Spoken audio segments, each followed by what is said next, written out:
Herkese salam. Bugün sizinlə ingilis dilində danışığın əsasını təşkil edən phrasal verbs, yəni frazoloji birləşmələr haqqında danışacağam.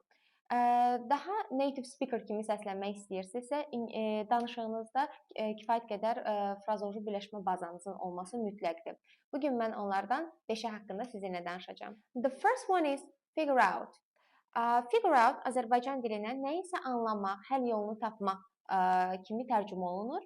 For example, I couldn't figure out how to use this app.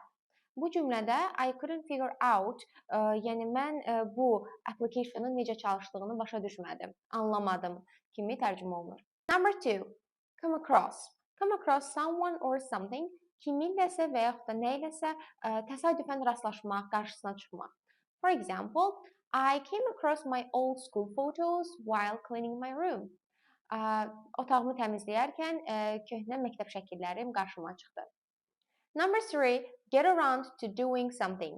Get around to doing something. It means that nəhayət bir şeyə vaxt tapmaq. For example, I finally got around reading the book that you recommended. Nəhayət sənin mənə tövsiyə etdiyin kitabı oxumağa vaxt tapdım. Number 4, run out of something. It means nəyisə tükənməyi, bitməyi anlamında istifadə olunur. For example, this morning I wanted to make some pancakes, then I saw that we ran out of the milk. Bu səhər pancake hazırlamaq istədim, amma təəssüf ki, südümüz bitmişdi.